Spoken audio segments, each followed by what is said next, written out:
outlaws, incompatible, deviants.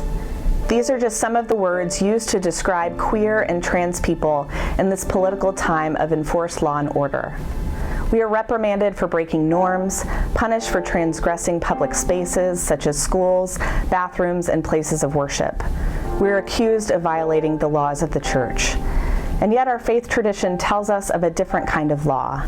In Jeremiah 31, God makes a promise to the Israelites that the law will be written somewhere new, not on tablets of stone, but written on human hearts, not fixed and defined, not held by one person or an institution in power, but in a living and breathing dynamic relationship between God and all of creation.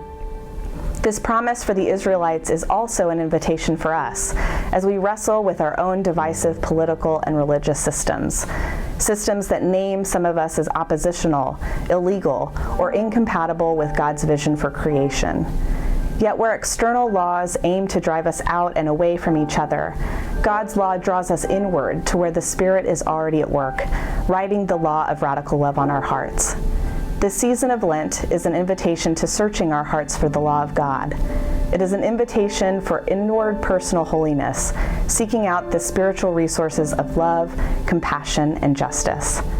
In the face of ongoing discrimination of LGBTQ people in the United Methodist Church, our hope is found not in laws of the church, but in a God at work in the lived stories of queer people.